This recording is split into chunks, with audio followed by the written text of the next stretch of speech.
Before history was written, humanity lived in a world guided by the rhythms of the planet. Our ancestors, scattered across untamed landscapes, survived by reading the land, following herds, and honoring the earth. Their stories and art, painted on cave walls, are echoes from a time when humans were part of nature's tapestry, not its masters. But beneath this seeming stability, the forces that shaped the world were only sleeping, waiting to awaken.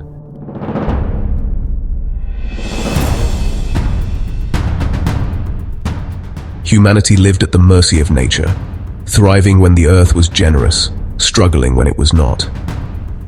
The climate's gentle stability allowed our ancestors to spread, adapt, and innovate. Mistakes were forgiven by a vast, resilient world, and culture began to blossom. Yet this peace was deceptive, a fragile calm that lulled humanity into a false sense of security. They had no idea that the world could change in an instant, turning their dependable partner into a force of destruction.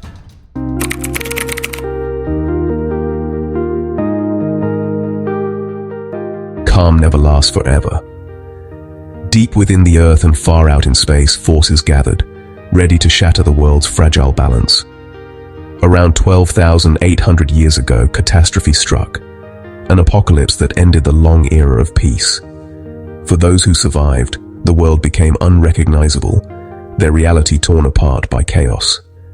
They had no words for what was happening, only the terror of a dying world.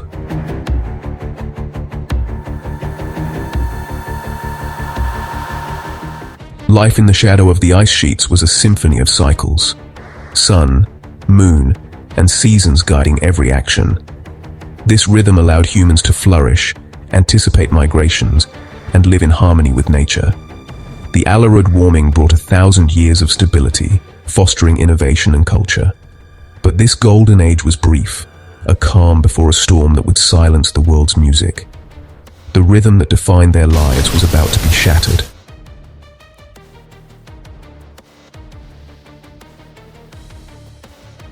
Early humans survived by maintaining a delicate balance with nature, taking only what they needed and respecting the land.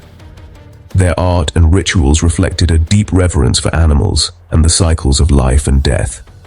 Small, cooperative societies thrived on shared knowledge and resilience, perfectly adapted to their world. But this equilibrium was fragile, dependent on the planet's continued cooperation. One catastrophic event could unravel everything, plunging their world into chaos.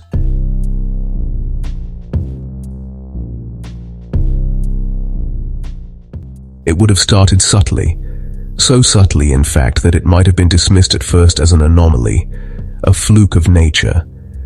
Perhaps a spring that arrived a week later than expected, the thaw sluggish and incomplete. The elders of a tribe, their minds a living library of seasons past, might have conferred, murmuring that the weather was unusual this year, but that the world had its moods. They had seen strange seasons before, a long winter, a dry summer.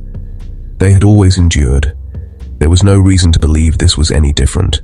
They would simply tighten their furs, ration their stores, and wait for the familiar rhythm of the world to reassert itself, as it always did. But the rhythm did not return. The anomalies began to multiply, becoming patterns of their own. The winds, once predictable messengers of changing seasons, began to blow from the wrong direction, carrying a strange and persistent chill. Rains that should have nourished the plains in summer failed to arrive, leaving the earth cracked and thirsty. In other parts of the world, gentle showers became violent, unceasing downpours that turned rivers into raging torrents. The sky itself seemed different. The sun seemed to hang lower, its light weaker, as if a thin, invisible veil was being drawn across the world, dimming its vibrancy and draining its warmth.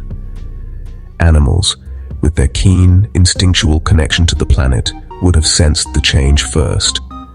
Herds that had followed the same migration routes for centuries would have become confused, their ancient paths disrupted by the shifting climate. Some might have wandered into new unfamiliar territories in a desperate search for food. Others, less adaptable, would have simply begun to disappear.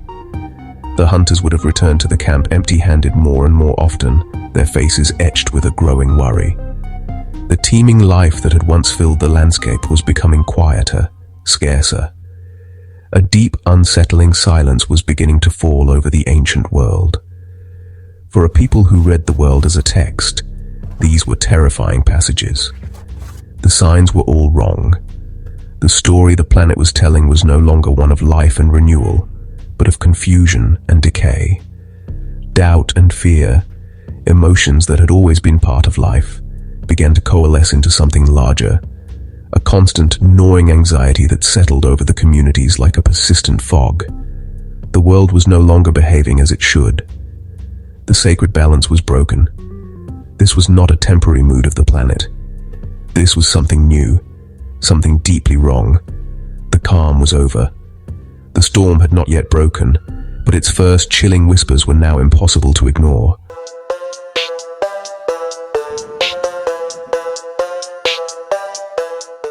As the climate became more erratic, humanity would have looked to the sky for answers, and what they saw would have offered no comfort. The night, once a familiar tapestry of stars used for navigation and storytelling, might have begun to present unsettling sights. Perhaps a star that was not a star, a bright fuzzy object that grew larger and more menacing with each passing night. Without the lens of modern astronomy, they would not have seen a comet. They would have seen a terrible omen, a tear in the fabric of the heavens, a malevolent eye opening to stare down upon their world. The storytellers and shamans would have struggled to interpret its meaning, their ancient myths offering no precedent for such a terrifying celestial visitor. The behavior of the natural world on the ground became a mirror of this celestial dread. Plants that were central to their diet and medicine began to fail, their leaves yellowing, their growth stunted by the persistent cold or the unrelenting drought. Rivers that had always run clear might have become murky, their taste strange, their fish floating lifelessly on the surface. Animals, stressed by the changing environment, would have acted erratically. Predators, driven by hunger, might have become bolder, encroaching on human encampments with a desperation they had never shown before. The world was becoming a stranger to itself, and every element of it seemed to be screaming a warning. This breakdown in the natural order would have triggered a profound spiritual crisis. The spirits of the forest, the guardians of the rivers, the gods of the sun and moon, had they been angered? Had some great taboo been violated? Rituals and ceremonies that had worked for generations to ensure a good hunt or a mild winter would have failed. The shamans, the intermediaries between the physical and spiritual realms, would have found their visions disturbed, their prayers unanswered. The sense of betrayal would have been immense. The very forces they had revered and trusted to maintain order were now seemingly the agents of its collapse. This was a crisis not just of survival, but of faith. The long, peaceful age of the Alarid warming was ending not with a gentle decline, but with a crescendo of terrifying portents. The world was holding its breath. The air was thick with an unspoken dread, a collective premonition that the unsettling changes they were witnessing were merely the prelude to a much greater, more violent event. Life, once a predictable rhythm, had become a tense and fearful waiting game. They were watching their world unravel, piece by piece, and they could do nothing but watch and wait for whatever terrible climax was to come. The calm was over. The storm was no longer a whisper, it was a gathering roar just over the horizon.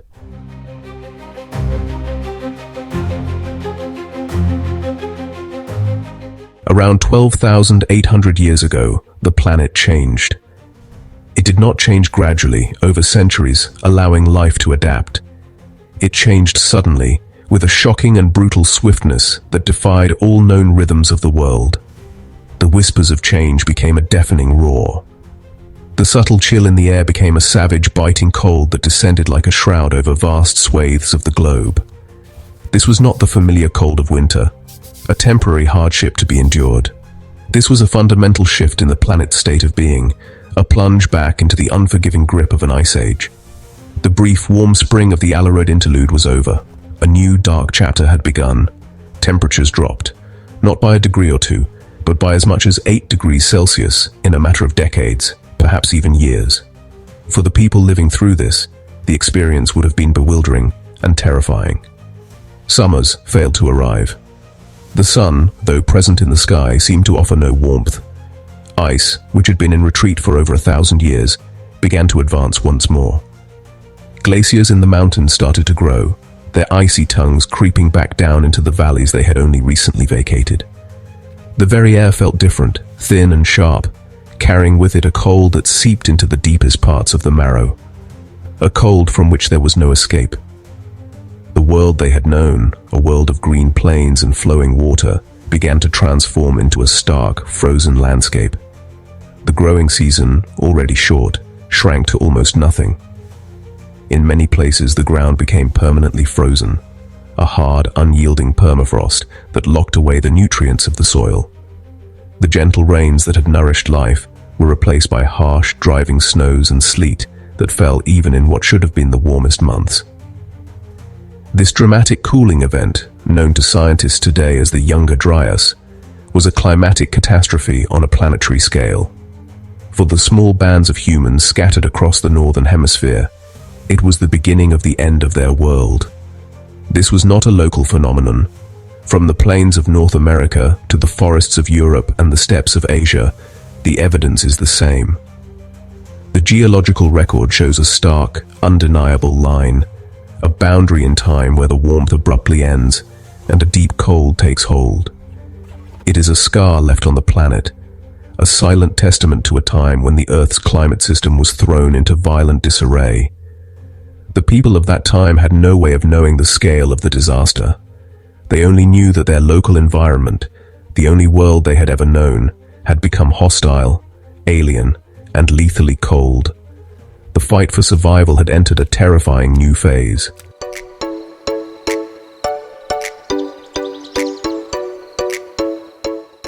The cold was a silent killer, but its first and most visible victim was the animal kingdom. The great megafauna, the colossal beasts that had dominated the landscape for millennia, were exquisitely adapted to the temperate conditions of the Alarid warming. Their entire existence, their feeding grounds, their migration routes, their very physiology, was built for a world that no longer existed. As the cold descended and the vegetation changed, their food sources vanished almost overnight. The lush grasslands that sustained vast herds of mammoths, bison, and giant deer withered and died, replaced by sparse, hardy tundra that could not support their immense bulk. Animals adapted to warmth vanished. It was a mass extinction event, unfolding in the space of a few human lifetimes. The woolly mammoth, that iconic giant of the Ice Age, which had survived countless climatic shifts, now faced a challenge from which it could not recover. The change was too fast, too extreme. The people who had hunted them, revered them, and painted their majestic forms on cave walls, now watched them disappear. The disappearance of these animals was not just the loss of a food source. It was a profound and deeply unsettling event. It was as if the mountains themselves had begun to crumble, as if the stars were falling from the sky. The natural order was not just broken, it was being systematically erased. The shock waves of this extinction event radiated through the entire food web. With the great herbivores gone, the fearsome predators that hunted them, like the saber-toothed cat and the short-faced bear, were soon to follow. They starved in a world suddenly empty of their prey.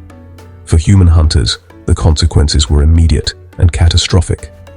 The skills and knowledge passed down through generations, the intimate understanding of the great herds, became useless. The hunt, once the central pillar of their existence, became a desperate, often fruitless search for any creature that had managed to survive. The abundance that had once defined their world was replaced by a stark and terrifying emptiness. And humanity noticed something terrifying. The seasons no longer behaved as expected. This was the core of the horror. The disappearance of the animals was a symptom of a deeper sickness in the world. The fundamental promise of nature, that spring follows winter, that life renews, had been broken. The planet was no longer a predictable partner, but a volatile and malevolent force. The fear that took root was not just of starvation or of cold.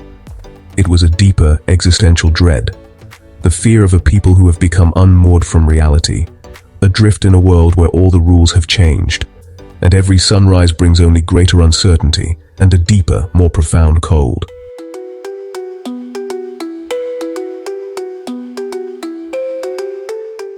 The sudden deep freeze did not just make the world cold, it made it violent and unpredictable. The entire weather system of the planet was thrown into a state of chaos. Winds intensified, becoming relentless, howling gales that swept across the newly barren landscapes. Dust storms of a magnitude never seen before would have become common. Great black clouds of soil and grit stripped from the dry, frozen earth. These storms would have raged for days, blotting out the sun, choking the air, and burying everything in a thick layer of suffocating dust. For ancient people huddled in crude shelters, it would have felt as if the very air had become an abrasive enemy, intent on scouring the world clean of all life. Rainfall patterns collapsed. In some regions, the life-giving rain ceased altogether, accelerating the transformation of once fertile lands into sterile frozen deserts. The failure of the rains meant that even the hardiest plants struggled to survive, and the last remaining sources of water, small streams and ponds, dried up or froze solid. In other parts of the world, the opposite occurred.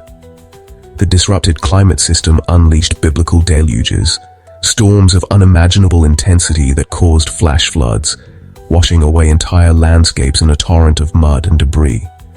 The world became a place of violent extremes, swinging wildly between desiccating drought and catastrophic flood, with no middle ground, no moderation, no peace.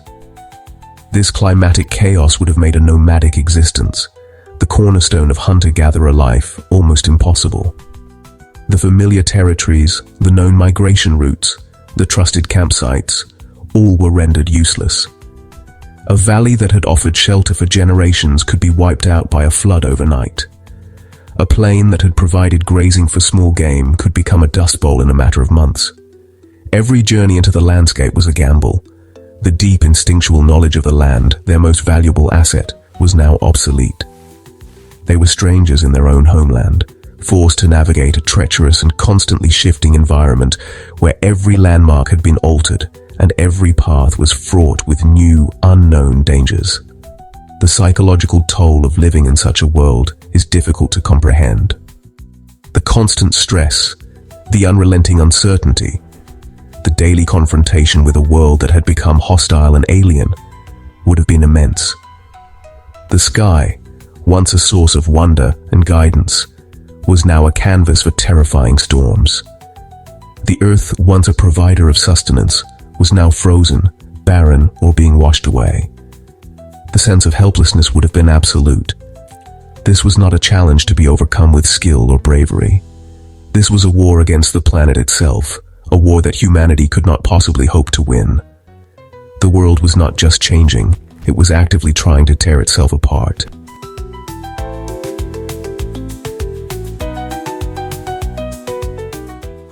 Faced with this planetary assault, human populations began to plummet. The sudden onset of the Younger Dryas acted as a great filter, a brutal test of survival that many communities simply could not pass. Starvation was rampant. The cold claimed the very young and the old. The chaotic and violent weather led to countless deaths from exposure, accidents, and flash floods. Small, isolated bands of people would have simply vanished, their fires going out one by one, their stories and their knowledge lost to the howling wind. The archaeological record from this period shows a stark decline in the number of human sites, a silent testament to a widespread demographic collapse. The survivors were pushed to the very edge of existence. Life became a grim, desperate struggle for calories, for warmth, for shelter. All the cultural and artistic advances that had blossomed during the preceding warm period were abandoned. There was no time for painting, no energy for elaborate rituals, no resources for crafting anything beyond the most essential tools for survival. Life was stripped back to its most brutal and basic elements. Find food, find shelter, stay warm, and endure another day. Society itself likely devolved, with larger cooperative groups fracturing into smaller, more desperate family units, each fighting for their own meager share of a vanishingly small pie. This was a bottleneck in human history, a moment when our species was brought to its knees. The progress that had been slowly building for millennia was not just halted, it was thrown violently into reverse. The great web of trade and communication that had connected distant groups, allowing for the exchange of goods and ideas, disintegrated.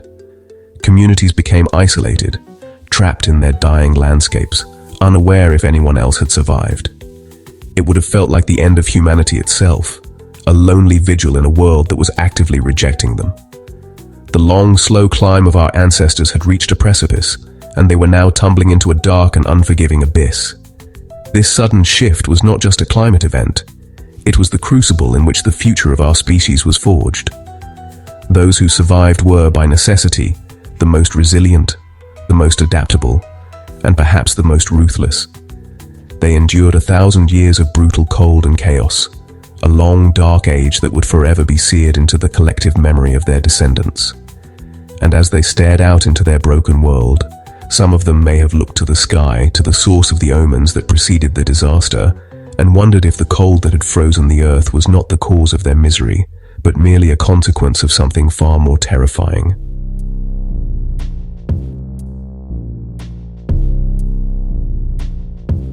The sudden, brutal cold of the Younger Dryas is a scar on the planet's timeline. For decades, scientists sought to explain it, looking for triggers within the Earth's own systems.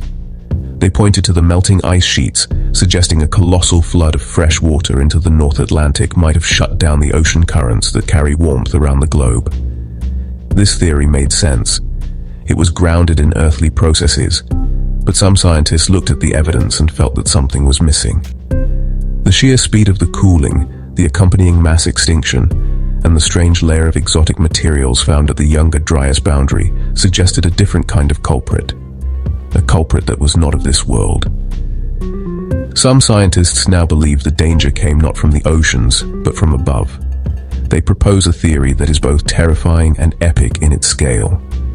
They argue that around 12,800 years ago, the Earth did not just get cold, it was attacked. The agent of this attack, they claim, was a giant comet, perhaps 100 kilometers across, that had wandered into the inner solar system. As this colossal ball of ice and rock approached the sun, its nucleus began to fracture and break apart under the immense gravitational stress and solar radiation. It shattered into a vast, sprawling swarm of fragments, a celestial shotgun blast aimed directly at the heart of our solar system. This theory offers a different kind of explanation for the catastrophe that befell our ancestors. It suggests the deep freeze was not the primary event, but a secondary consequence of a far more violent and fiery cataclysm. The cold was merely the long, dark shadow cast by an initial, blazing inferno.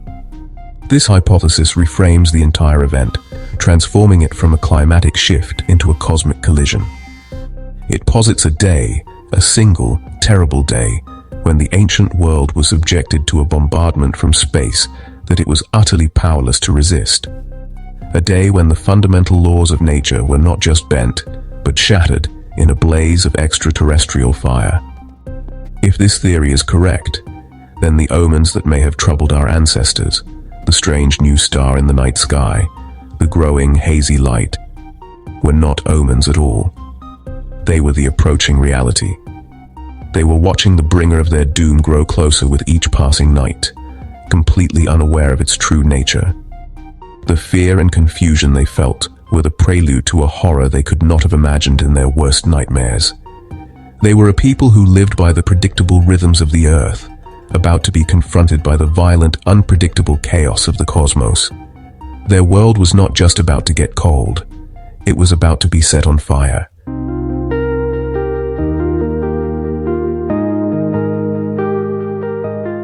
Imagine standing beneath the familiar sky of the ancient world.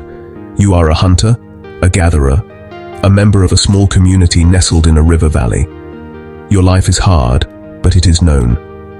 The world, though recently grown colder and stranger, still holds to its basic form. The sun rises, the sun sets. The ground is solid. The sky is a vast empty space above. Then, one day you see it.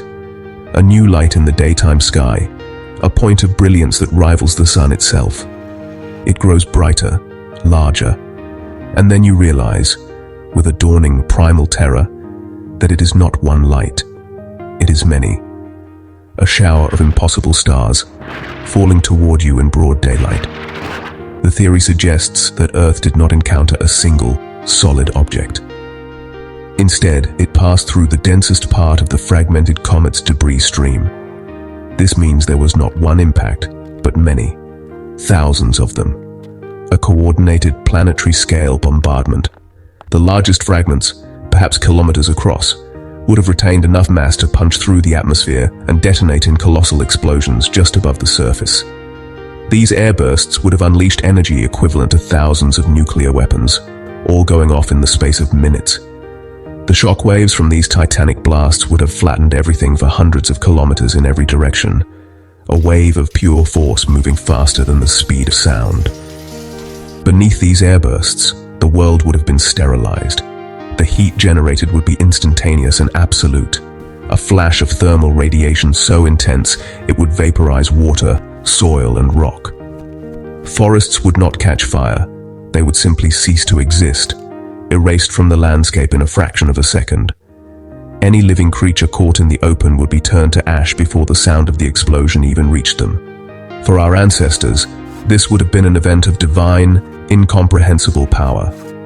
It would not have felt like a natural disaster. It would have felt like the sky itself was reaching down with a fiery hand to wipe the world clean. This was not a meteorite impact in the way we usually imagine it, a single rock hitting a single point. This was a swarm, a blizzard of fire. The impacts would have been concentrated over the Great Laurentide ice sheet that covered North America at the time, but fragments would have rained down all across the Northern Hemisphere. From Europe to Asia to the Americas, no region would have been entirely spared. The sky, the eternal unchanging dome above, would have become the source of unimaginable terror. The air itself would have been turned into a weapon, a carrier of shock and fire that left no place to hide.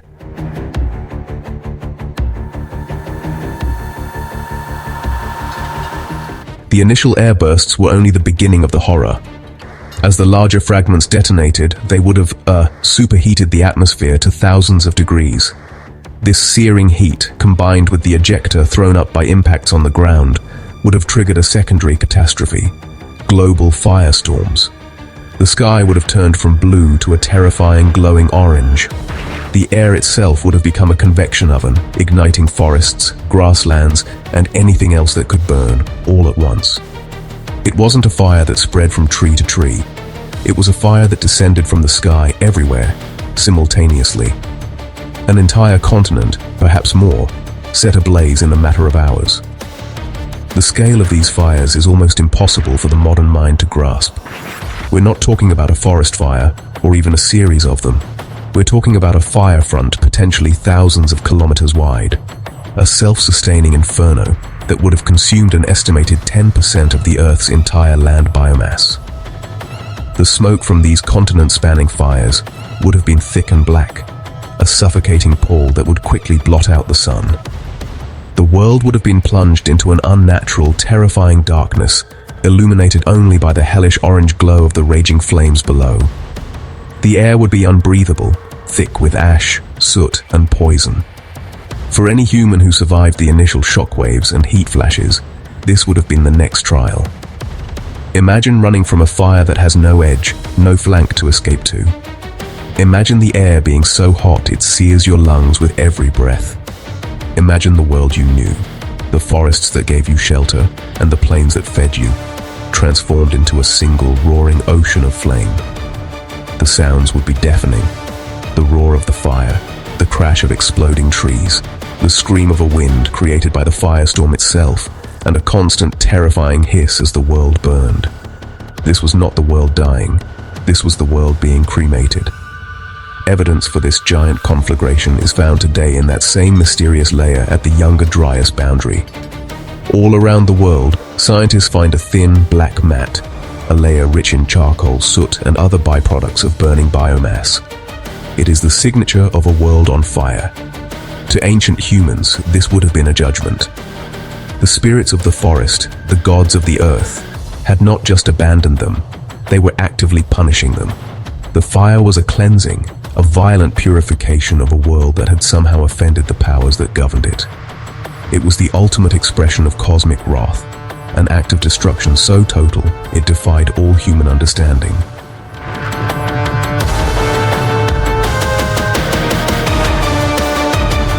The bombardment was a cascade of destruction, where each event triggered another, even more terrible one.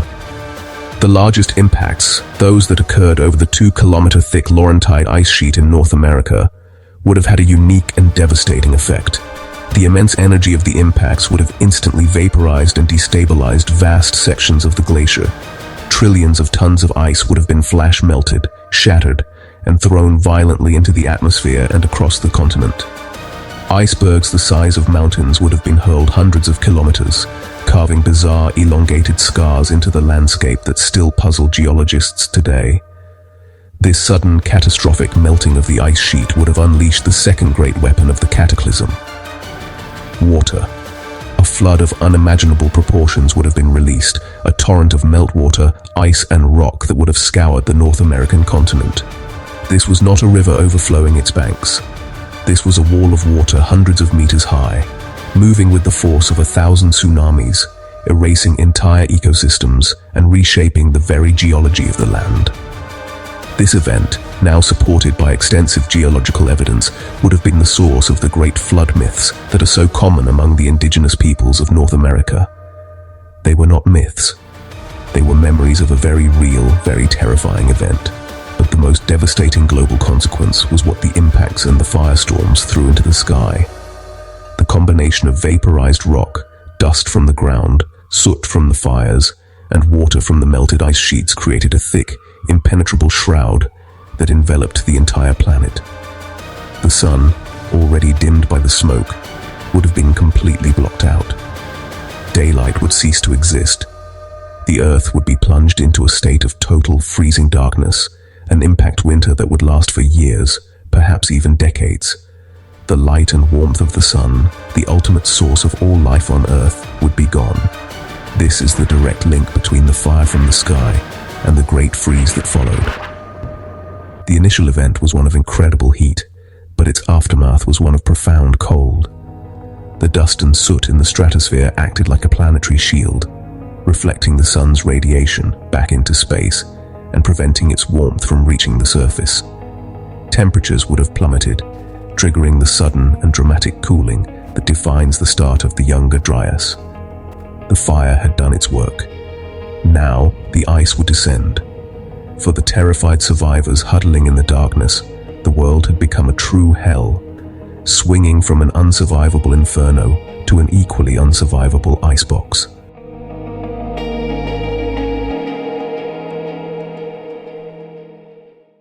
In the aftermath of the bombardment, the world was a different planet. It was a sterile, broken place, shrouded in darkness and choked with ash. The ecosystems that had sustained life for millennia had been shattered in a single day. The survivors, those few who had been lucky enough to find shelter in deep caves or were far from the main impact zones, would have emerged into a landscape they no longer recognized. The sky was black. The air was cold and thin. A fine layer of gray-black dust covered everything, a funereal blanket laid over a dead world. The familiar sounds of nature, the birds, the insects, the rustle of leaves, were gone, replaced by a profound and terrifying silence. This new world was a world of poison. The fires and impacts had released enormous quantities of toxic chemicals into the atmosphere, which would have then rained down upon the surface.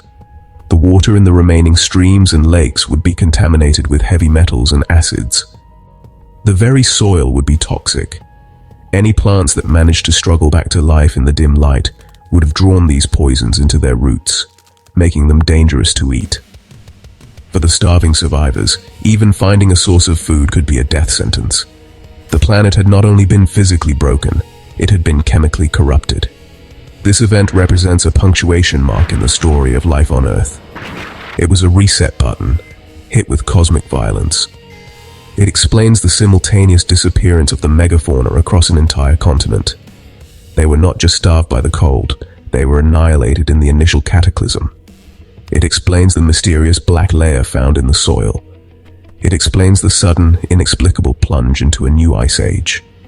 It ties together a dozen geological and archaeological puzzles into one cohesive, terrifying narrative. A narrative that suggests our planet is not a closed, safe system, but a target in a cosmic shooting gallery. To the humans who lived through it, this was the end of everything. They had witnessed the sky fall, the seas boil, and the land burn. They had endured darkness, poison, and a cold that felt eternal. Their world had been taken from them, and their understanding of reality had been obliterated. The trauma of this event would have been absolute, a scar burned not just onto the planet, but onto the human psyche. The stories they would tell their children and their children's children would not be gentle myths. They would be fractured, terrifying memories of a time when the gods were angry and the sky rained fire.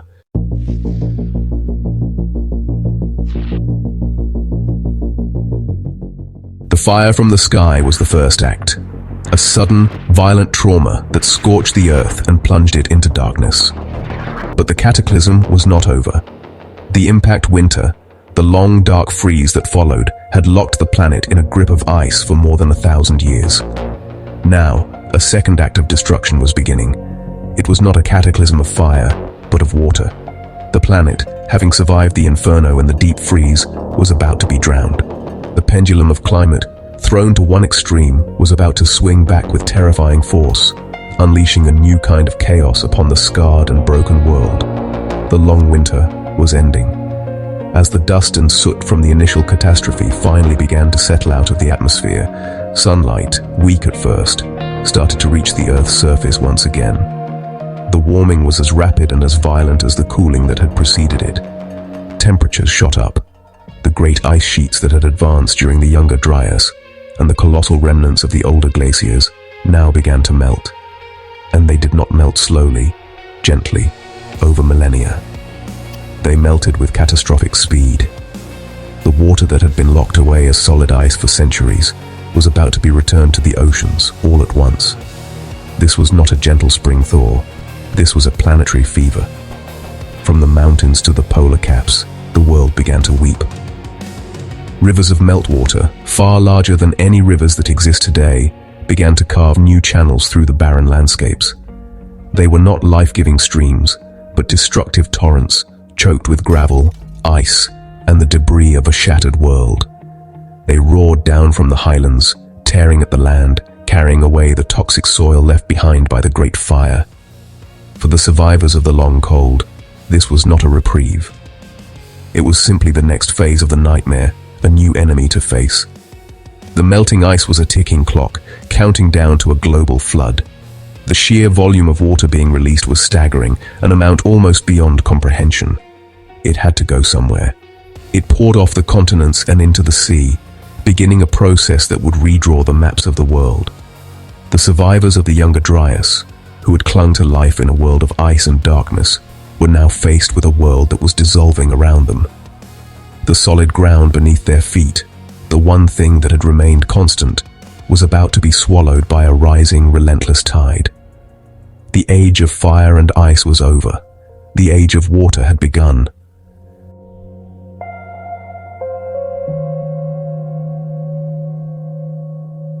As the ice melted, the oceans rose.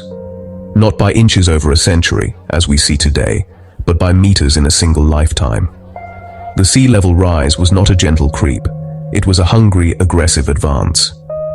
Geological evidence points to several periods of extremely rapid rise, known as meltwater pulses, where the oceans may have risen many times faster than they are today. During these pulses, the coastline would have been visibly changing, year by year. A beach where a child played one summer might be deep underwater by the next. The advance of the sea was a constant, terrifying presence in the lives of coastal dwellers. Coastlines disappeared. The world that our ancestors knew during the Ice Age was a very different world from our own. With so much of the world's water locked up in glaciers, sea levels were more than 100 meters lower than they are today. Vast coastal plains, now submerged, were once fertile and habitable lands. These were likely the prime real estate of the ancient world, rich in marine resources, with milder climates than the inland regions. It was here, on these lost lands, that human populations were likely most concentrated. And it was these people who were on the front lines of the rising tide, the first to be displaced by the Great Flood. Imagine living in a village on a wide, grassy plain, with the sea a distant blue line on the horizon. Then, generation by generation, that line gets closer. The salt water poisons your freshwater wells. Storms, once a distant threat, now send waves crashing into your settlement. You are forced to move, to abandon the lands your people have known for centuries. You move inland, but the water keeps coming. It is a slow-motion invasion, an enemy that cannot be fought, an army of water that never stops its advance. The land is shrinking, the world is getting smaller, and there is nowhere to go but up. This was a global refugee crisis on a scale never seen before or since. Entire populations were uprooted, forced from their ancestral homes, and driven into the interior. This would have created immense conflict and pressure. The coastal people, the sea people, were pushed into the territories of the inland hunters, competing for dwindling resources on a shrinking landmass. The rising water was not just drowning the land, it was drowning cultures, creating conflict, and forcing a complete reorganization of human society. The world was being remade, and humanity was being squeezed into the spaces that remained.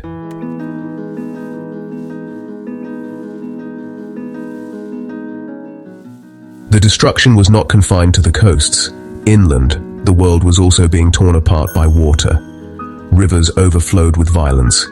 The enormous volumes of meltwater pouring off the continents overwhelmed the existing river systems.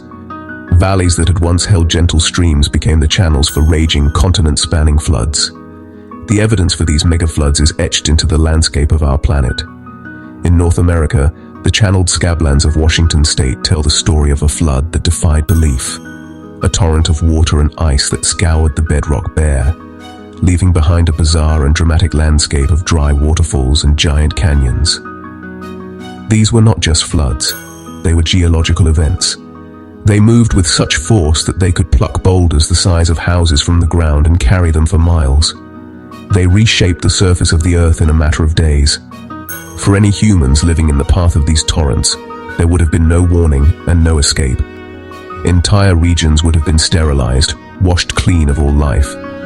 The survivors would be left with a landscape so radically altered that it would be completely unrecognizable. The rivers, once a source of life and a means of travel, had become unpredictable agents of mass destruction. Across the world, the same story survived. From the dry plains of Central Asia to the depths of the Black Sea, geologists find evidence of catastrophic flooding at the end of the last ice age. The Black Sea itself, once a small freshwater lake, is believed to have been catastrophically inundated when the rising Mediterranean Sea breached the natural dam at the Bosporus. A waterfall 200 times the volume of Niagara Falls would have poured into the basin, flooding an area the size of Ireland in less than a year. Any settlements around the edge of that ancient lake would have been utterly annihilated, their existence erased from history in a geological blink of an eye. This relentless assault by water, both from the rising seas and the inland megafloods, would have left a deep and permanent scar on the psyche of the survivors. The world had become a wet, chaotic, and unstable place. The solid ground could no longer be trusted. The waters which had once been a source of sustenance were now a source of terror. This was a global trauma, an experience shared by disconnected peoples all across the planet. They all witnessed the same thing, a world drowned by water, and they would all pass that memory down through the generations in the only way they knew how, through story.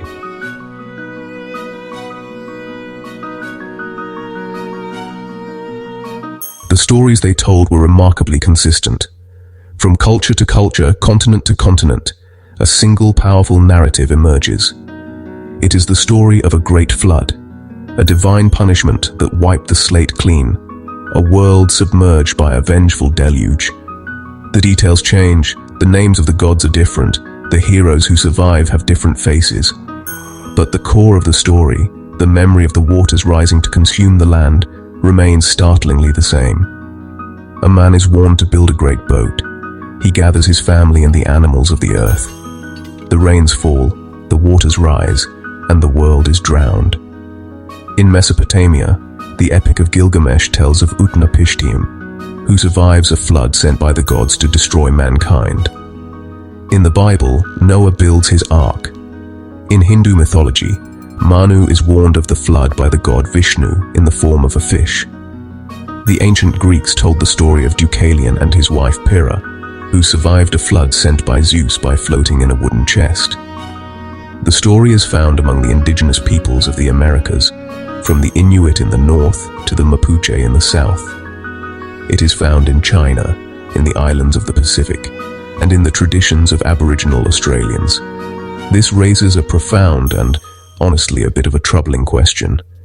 Why do civilizations separated by oceans, people who had no contact with one another, all remember the same catastrophe?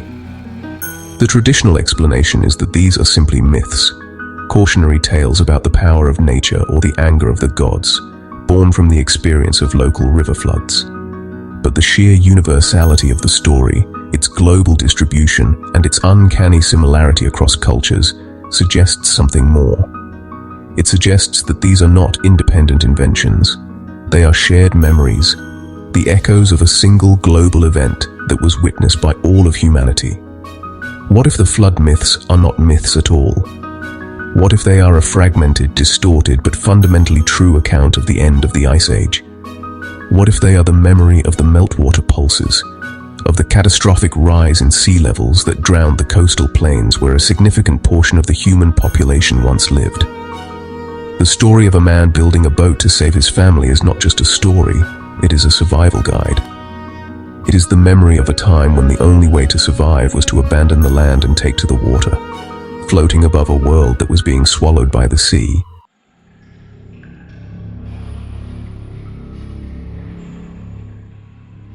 The flood was a cleansing. It was a reset. This is a common theme in nearly all the stories. The world before the flood is often described as a corrupt or fallen place, and the flood itself is seen as a necessary purification, a way for the gods or for nature to start again. This idea of a reset really resonates powerfully with the geological reality. The world after the Great Melt was a new world. The coastlines were different. The climate was different. The ecosystems were different. The catastrophe had indeed wiped the slate clean, forcing the survivors to begin again in a world that had been fundamentally and permanently altered. The flood created the world we know today, our modern coastlines, our bays and estuaries, our islands and archipelagos. Many of these features were born from the drowning of the Ice Age landscape. The English Channel was a dry river valley before the flood. The archipelagos of Southeast Asia were once part of a single landmass called Sunderland. The Persian Gulf was a fertile river valley. The flood was not just an act of destruction, it was an act of creation, shaping the geography of the modern era. The survivors were the first inhabitants of this new world, explorers in a land freshly sculpted by water. And so, the memory was preserved. Passed down around countless fires, from one generation to the next, the story became a sacred text. It was a warning of the awesome power of the planet. It was a history of the ancestors who had survived the end of the world. It was a way of explaining how their new world, the world of the shore and the sea, had come into being. Over thousands of years, the details blurred. The scientific reality of melting glaciers was transformed into the mythological narrative of angry gods and 40 days of rain. But the core truth, the essential memory of the rising water, was preserved. The fire from the sky may have been the event that triggered the catastrophe, but it was the water that left the deepest and most enduring mark on human memory. The fire was a sudden, incomprehensible trauma. The flood, however, was a slow, relentless process that people lived with for generations. They watched their world disappear beneath the waves. They were the first people ever to experience sea level rise on a truly catastrophic scale. And they left us a message, encoded in myth and legend, a message that we are only now, with our modern understanding of geology, beginning to decipher. It is a message that says, the world you know is not permanent, it can be taken away.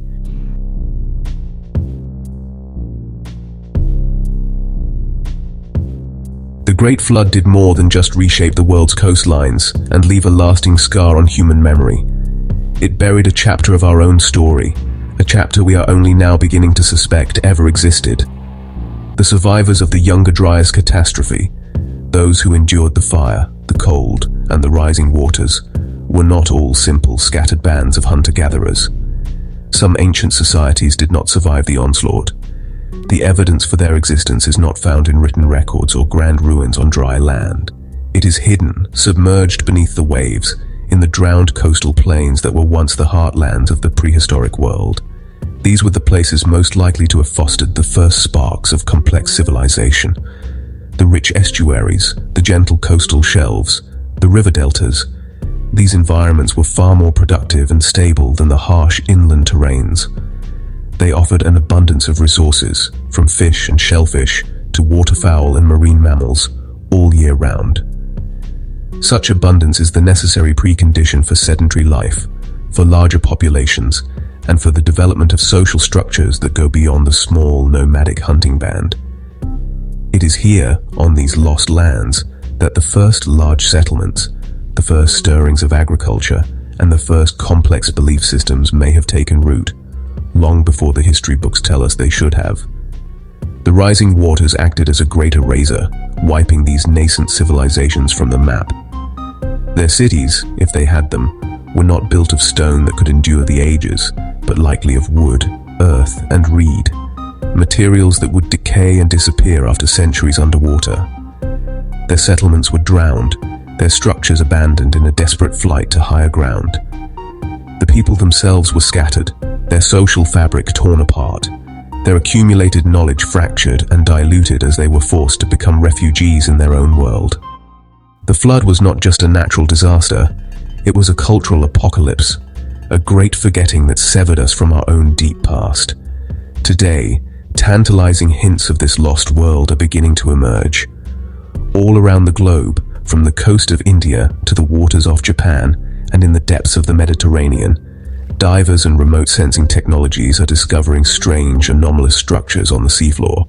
Walls, foundations, and circular arrangements of stones that defy easy geological explanation. Are these just natural rock formations, tricks of the light and shadow on the seabed? Or are they the last silent echoes of the civilizations that vanished? The echoes of a world that was drowned before it ever had a chance to write its own history, leaving us with a profound and unsettling gap in our understanding of who we are.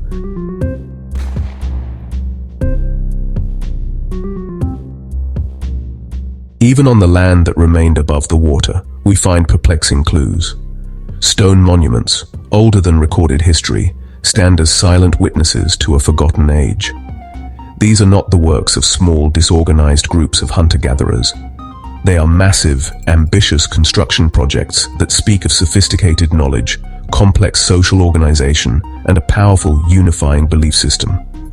They appear suddenly in the archaeological record, shortly after the end of the Younger Dryas cataclysm, with few signs of the long, slow development that should have preceded them.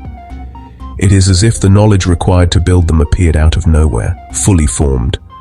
In many places, these ancient structures are left unfinished. We see giant stones, quarried and partially carved, but then inexplicably abandoned. We see ceremonial centers that seem to have been used for a time and then deliberately and carefully buried, as if their creators were trying to preserve them, or perhaps put them to rest.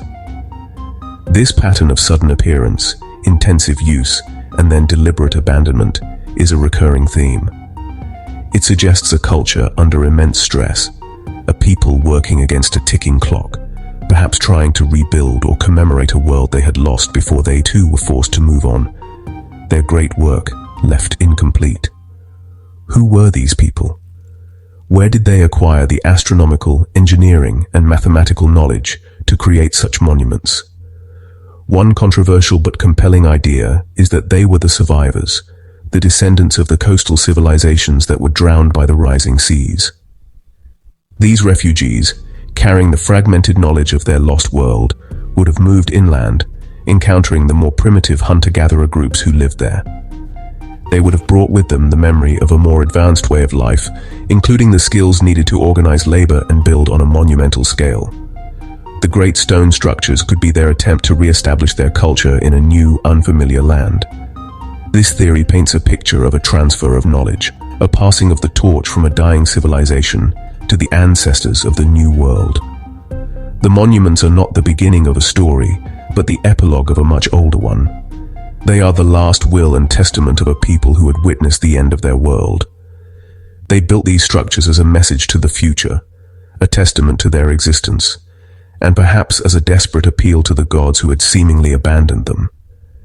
They are the tangible ghosts of a lost civilization, their stones whispering of a history we have almost entirely forgotten, a history of survival, memory, and loss.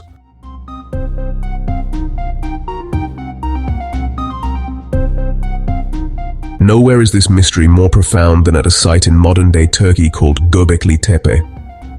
Unearthed only in the last few decades, this place has shattered our understanding of the ancient world.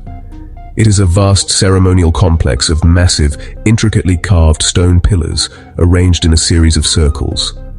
The pillars are T-shaped, some standing over 5 meters tall and weighing many tons. They are decorated with stunningly sophisticated carvings of animals, foxes, boars, snakes, and vultures, creatures that seem to represent a complex and mysterious symbolism. It is, by any definition, a temple, or perhaps something even more complex, a cathedral of the Stone Age. The truly paradigm-shifting fact about Göbekli Tepe is its age. It was built around 11,600 years ago. This is more than 6,000 years before Stonehenge, 7,000 years before the first pyramids of Egypt. It was built at the very end of the Younger Dryas, just as the world was beginning to warm. According to the traditional timeline of history, the people who built it should have been simple hunter-gatherers, living hand-to-mouth in a harsh environment. They should not have had the social organization, the resources, or the abstract thinking required to conceive of, let alone construct, such a monumental and artistically complex site. Göbekli Tepe presents us with a stark contradiction. The site itself is evidence of a highly advanced culture. Yet, the people who built it left behind no evidence of permanent settlement, no houses, no signs of agriculture. It appears to have been a place of pilgrimage, a regional ceremonial center built by people who were still, ostensibly, living a nomadic lifestyle. How could a society of hunter-gatherers organize the labor of hundreds of people, quarry, transport, and erect dozens of multi-ton pillars and decorate them with such skill? It is a puzzle that challenges the very foundations of our model of the past. It suggests that civilization did not begin with agriculture, but that agriculture may have been developed to support the kind of workforce needed for sites like this. And then, after more than 1,000 years of use, the most mysterious part of Göbekli Tepe's story unfolds. Around 10,000 years ago, its creators deliberately and painstakingly buried the entire complex. They filled in the circles with millions of tons of earth, stone, and animal bones, entombing their own sacred creation under a man-made hill. Why? Was it a ritual act, a burial of a belief system that had run its course? Or were they trying to protect it, to hide it from some coming danger or from the eyes of a new generation? Göbekli Tepe is not just a ruin. It is a time capsule, left by a people whose story we do not know, forcing us to ask, who were they, and what forced them to leave everything behind?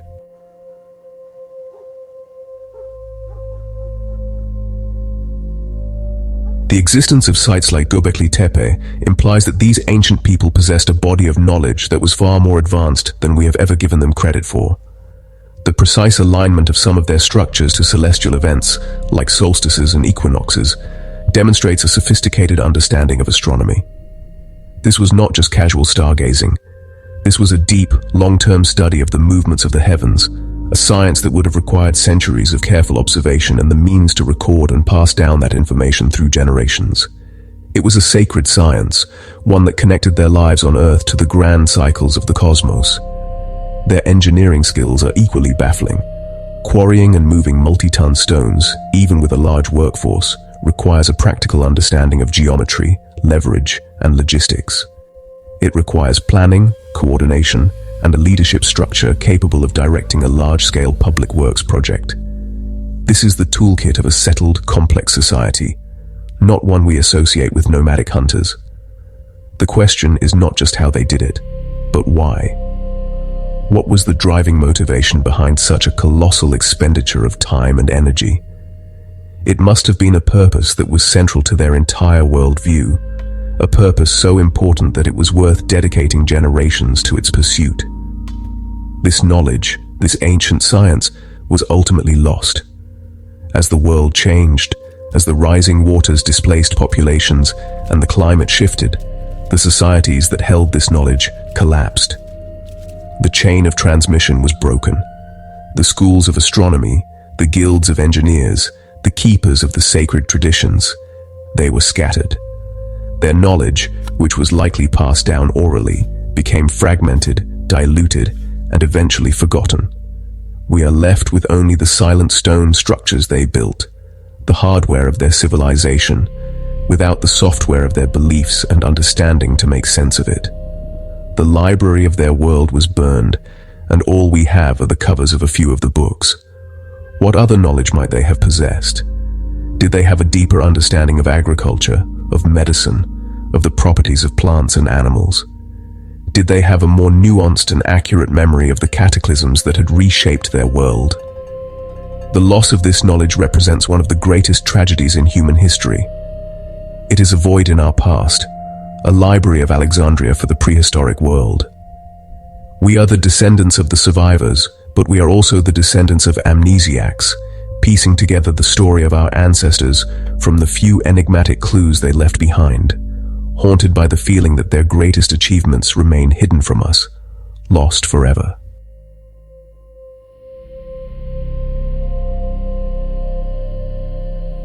So we are left with a ghost civilization, a culture, or perhaps a network of related cultures, that flourished before the dawn of recorded history and was then shattered by the planetary chaos at the end of the Ice Age. They have no name. They left no writing. They exist only in the shadows of our deepest myths, in the drowned ruins on our continental shelves, and in the magnificent, baffling stone monuments they left on the high ground. They are a people defined only by what we have lost of them. Their existence asks us one of the most fundamental questions about our past. Was our ascent a single, unbroken line of progress, or was it a story of cycles, of lost golden ages and catastrophic resets? The evidence increasingly points to the latter. It suggests that civilization is not a robust invention, but a fragile one, highly dependent on a stable climate. It suggests that advanced cultures may have risen and fallen long before the ones we read about in our history books. The traditional model of a slow, steady climb from primitive hunter-gatherer to farmer to city dweller may be wrong. It may have been a much more chaotic process, with brilliant leaps forward, followed by devastating collapses that forced humanity to begin again, salvaging what little they could from the wreckage of a previous, forgotten age. These lost civilizations are not merely a historical curiosity. They are a warning. They are a testament to the fact that our own complex global civilization is just as vulnerable as theirs was. We too are utterly dependent on a stable climate. We too live on a planet that is subject to forces far beyond our control, from both within and without. The story of these nameless people is the story of a society that reached a high level of sophistication, only to be wiped out by a sudden, unpredictable change in their world. They believed their world was permanent. They were wrong. Their abandoned monuments are a sober reminder of our own fragility. Who were these people?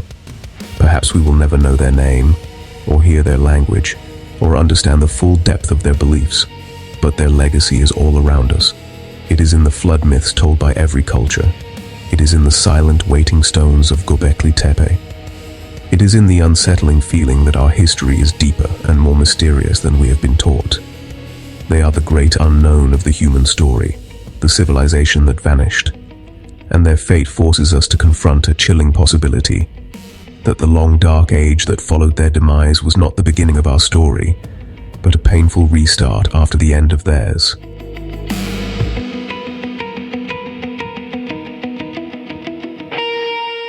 The fire from the sky had burned itself out. The great floods, born of melting ice, had receded, leaving behind a world reshaped and scarred. But the catastrophe did not end quickly. The initial violent events of the Younger Dryas, the impacts, the fires, the floods, were but the prelude to a much longer, more insidious ordeal. The dust and soot that had been thrown into the atmosphere, blocking out the sun and plunging the earth into a deep freeze, did not simply vanish. It lingered, a persistent veil that held the planet in a state of prolonged, unnatural winter.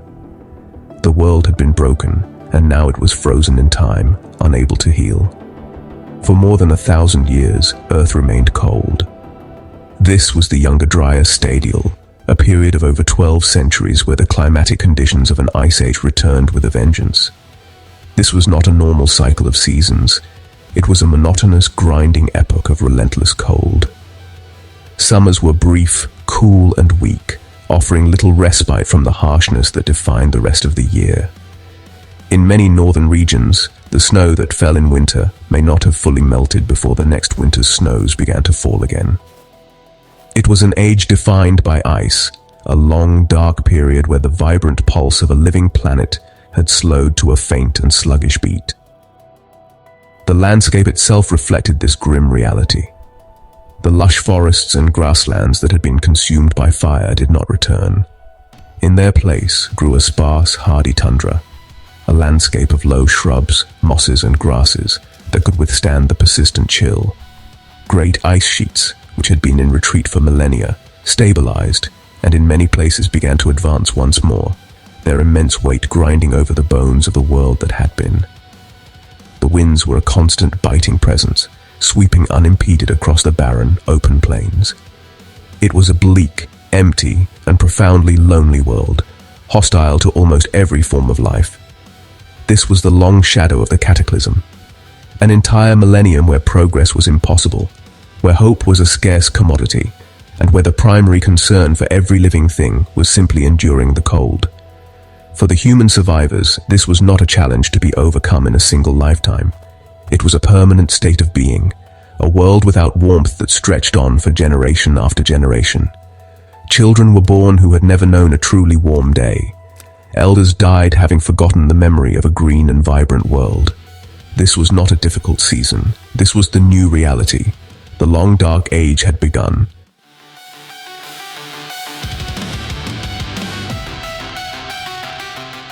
In this frozen, impoverished world, food was scarce. The mass extinction event at the beginning of the Younger Dryas had wiped out the great megafauna, the primary source of protein for Ice Age hunters. The animals that survived were smaller, faster, and fewer in number. Herds of reindeer, hardy horses, and other cold-adapted species roamed the tundra, but their populations were a fraction of what had existed before. The hunt, once a reliable pillar of society, became a desperate, high-stakes gamble. A failed hunt did not just mean a hungry night. It could mean the starvation of an entire family, an entire clan. The specter of famine was a constant companion. Survival became instinct. The complex cultures, the sophisticated art, the monumental building projects of the preceding age all vanished. There was no surplus energy, no surplus time, no surplus thought for anything beyond the immediate, brutal necessities of life. The higher functions of the human mind, art, philosophy, long-term planning, were luxuries that could not be afforded. Life was stripped back to its most primal elements. Find food. Find water that was not frozen solid. Find shelter from the relentless wind and cold. Protect your children. Huddle together for warmth. Endure. Human existence devolved from a cultural pursuit to a purely biological one. The societies that had existed before the cataclysm fractured and disintegrated. Large cooperative groups could no longer be sustained by the barren land. Humanity reverted to smaller, more mobile family units, constantly on the move in a desperate search for sustenance. Population numbers, already decimated by the initial disaster, remained critically low for the entire 1,000-year period. These were not the confident, expanding populations of the age before. They were a shattered and scattered remnant, a species clinging to existence by a thread, their world reduced to a daily struggle against a hostile planet. Their lives were a testament to the raw, unyielding power of the human will to live. The knowledge of the ancestors was likely lost in this desperate struggle. The complex astronomical observations, the engineering secrets, the deep mythologies. These things became meaningless in a world where the next meal was the only thing that mattered. The stories told around the dwindling fires would have changed. The epic tales of creation and celestial gods would have faded, replaced by more practical stories. Where to find shelter, which lichens were edible, how to track the last remaining game across a frozen landscape. The memory of a more advanced past would have become a faint, dreamlike legend if it survived at all. Humanity was forgetting how to be civilized.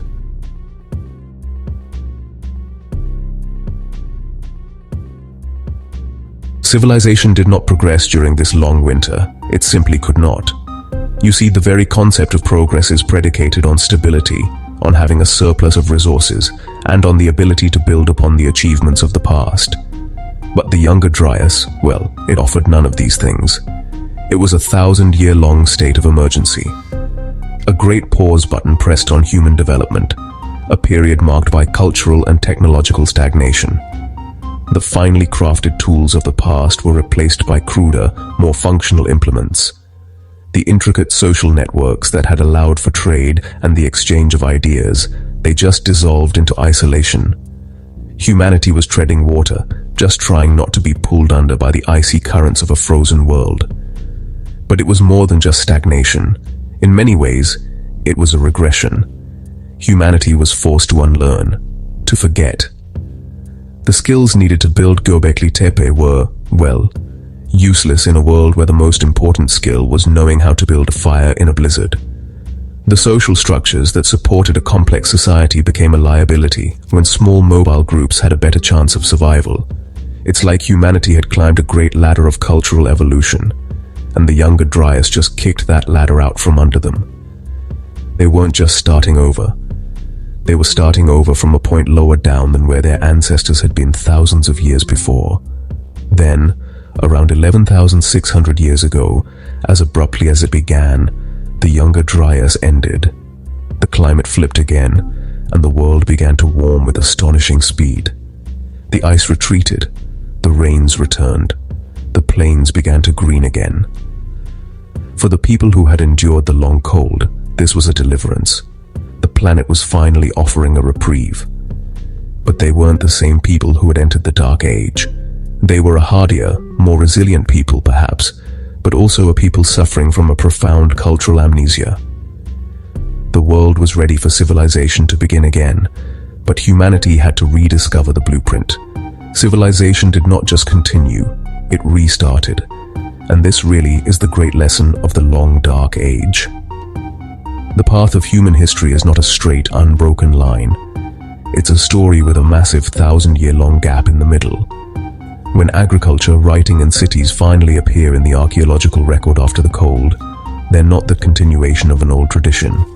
They are the first shoots of a new one, growing in the fertile soil of a renewed world, planted by the descendants of those who had survived the end of the last one.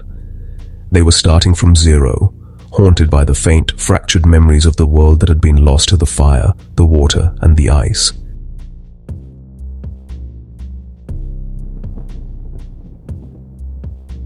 When the long winter finally broke and the world began to heal, the survivors emerged from their frozen nightmare.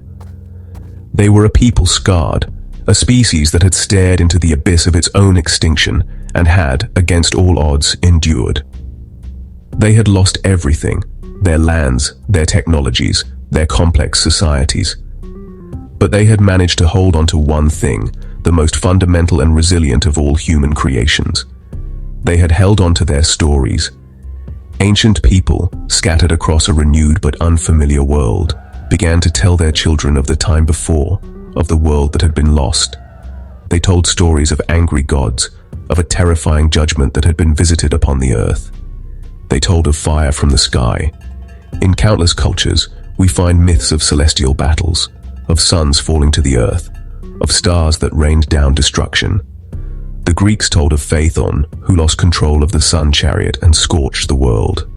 Norse mythology speaks of Ragnarok, when the sky would darken and the stars would vanish as the fire giant Surtur engulfs the land in flames. These stories, dismissed for centuries as primitive fantasy, take on a chilling new resonance when viewed through the lens of the impact hypothesis. Are they truly just fantasies?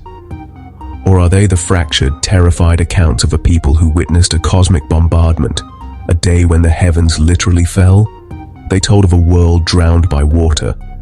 As we have seen, the Great Flood is the most universal story our species possesses, a narrative shared by cultures that should have had no contact.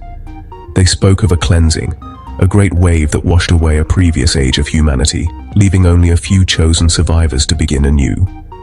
They remembered the rising waters, the loss of their lands, the desperate need to build boats and take to the sea.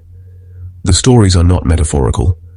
They are filled with the practical terror of a people watching their world sink beneath a relentless tide, a direct memory of the catastrophic sea level rise that marked the end of the Ice Age. And they told of an age of darkness and ice, a time when the sun vanished and a killing cold descended upon the land. Myths from northern peoples speak of the Fimbul winter, a great winter that lasts for 3 years without a summer, a time of darkness and desperation that precedes the world's end. This sounds like a perfect mythologized description of an impact winter, the long dark freeze of the Younger Dryas. The stories of fire, flood, and ice are not separate legends. They are 3 acts of the same global play, a sequence of events seared into the memory of our ancestors. First the fire, then the flood, and then the long bitter cold.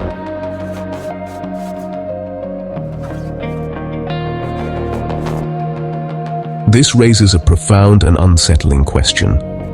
What if these were not myths? What if they were not allegories or fables invented to explain the simple turning of the seasons or the occasional river flood? What if the most enduring and powerful stories of our ancient ancestors are, in fact, something far more direct, something far more important? What if they are memories, distorted by thousands of years of oral transmission, wrapped in the cloak of religion and superstition, but memories nonetheless? The raw, unprocessed psychological trauma of a species that survived the end of its world, passed down not as history, but as a warning encoded in fear. The trauma would have been absolute. To witness such events would reshape the human psyche on a fundamental level. It would instill a deep and abiding fear of the natural world, a sense that the cosmos is not a benign and orderly place, but a violent and unpredictable arena. The gods of these post-cataclysm cultures are often wrathful, jealous, and demanding. Gods who punish humanity with fire and flood. Is this a reflection of a primitive imagination, or is it a direct psychological consequence of having lived through a time when the planet itself seemed to be actively trying to exterminate you? The anger of the gods is the personification of the trauma they endured. This perspective changes how we view the past. It suggests that our ancient ancestors were not naive children, inventing stories to soothe their fears of the dark. It suggests they were the traumatized survivors of a real apocalypse, using the only tools they had, narrative and metaphor, to process and transmit the memory of what they had seen. The myths become a form of planetary-scale post-traumatic stress, a cultural echo of a near-extinction event. The stories are not meant to entertain. They are meant to ensure that what happened is never, ever completely forgotten. They are the scars on our collective psyche, hidden in plain sight. If this is true, then our oldest stories are our most valuable inheritance. They are a message from the last people who saw the world fall apart. They are a bridge of memory, connecting us directly to the Younger Dryas cataclysm. For millennia, we have listened to these stories and called them myths. We praised their poetry and studied their structure, but we never dared to believe them. We have been listening, but we have not been hearing. The question now is, what happens when we finally start to take them seriously? What do we learn about our past, our planet, and our own vulnerability if we accept that our myths are not fiction, but history, passed down through fear?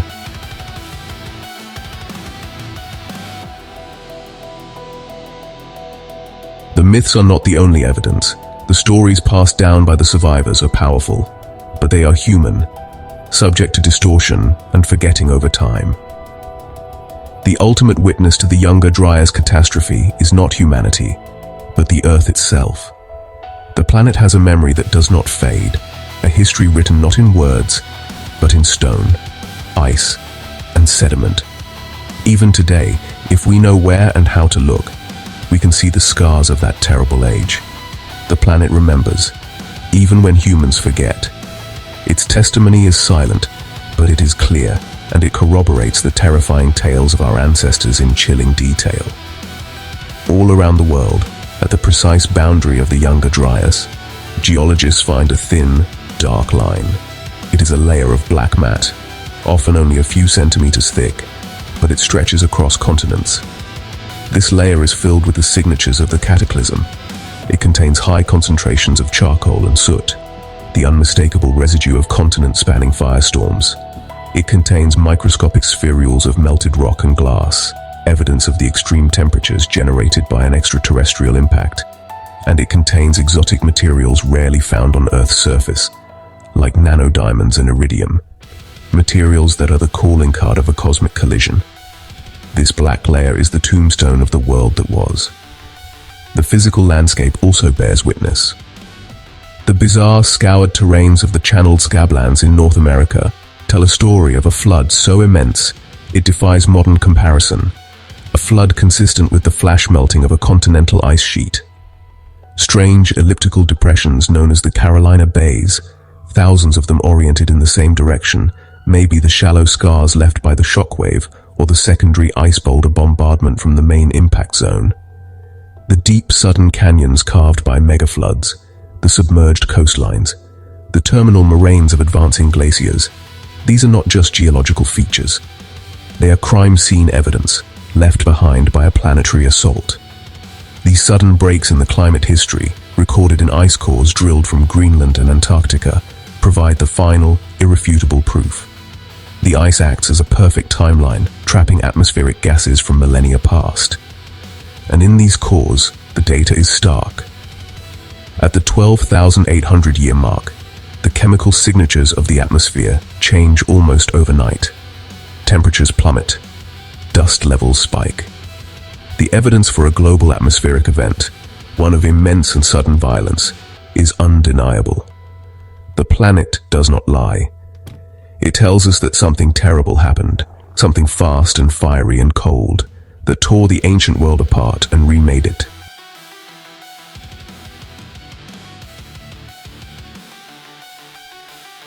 The story of the Younger Dryas is more than just a fascinating chapter in our deep past. It is more than a solution to the riddle of ancient myths or a geological curiosity. It is a profound and urgent warning. It is a message sent to us across 12,000 years of history, a message written in fire and flood, in buried monuments and drowned cities. It tells us that our world, our civilization, is built upon a foundation of climatic stability that is not guaranteed. It reminds us that we live on a planet with a history of violent, sudden change, and in a solar system that is not always a peaceful place. The sky has not changed. The vast, cold darkness of space is still filled with comets and asteroids, the remnants of the formation of our solar system. The orbits of these celestial bodies still intersect our own. We track the large ones, the planet killers, but the danger may not come from a single giant rock. It may come, as it did for our ancestors, from the fragmented debris of a dying comet, a swarm of smaller objects that could unleash a catastrophe on a planetary scale. The cosmic shooting gallery is still open, and Earth is still a target moving through it. The danger from above has not gone away. The oceans have not rested. The great ice sheets of Greenland and Antarctica, the modern-day remnants of the Ice Age, are still with us. They contain enough frozen water to raise global sea levels by tens of meters. As our own climate changes, these ice sheets are beginning to melt at an accelerating rate. The story of the great meltwater pulses and the catastrophic rise of the seas is not just ancient history. It is a preview of a potential future. The forces that drowned the world of our ancestors are stirring once again, and we, like them, live crowded along coastlines that are vulnerable to a rising tide. The past speaks, and we must listen. The people who survived the last cataclysm left us their memories, encoded in myth. The planet itself has preserved the evidence, etched into its very bones. They tell us that civilization is a fragile gift, dependent on a stable planet.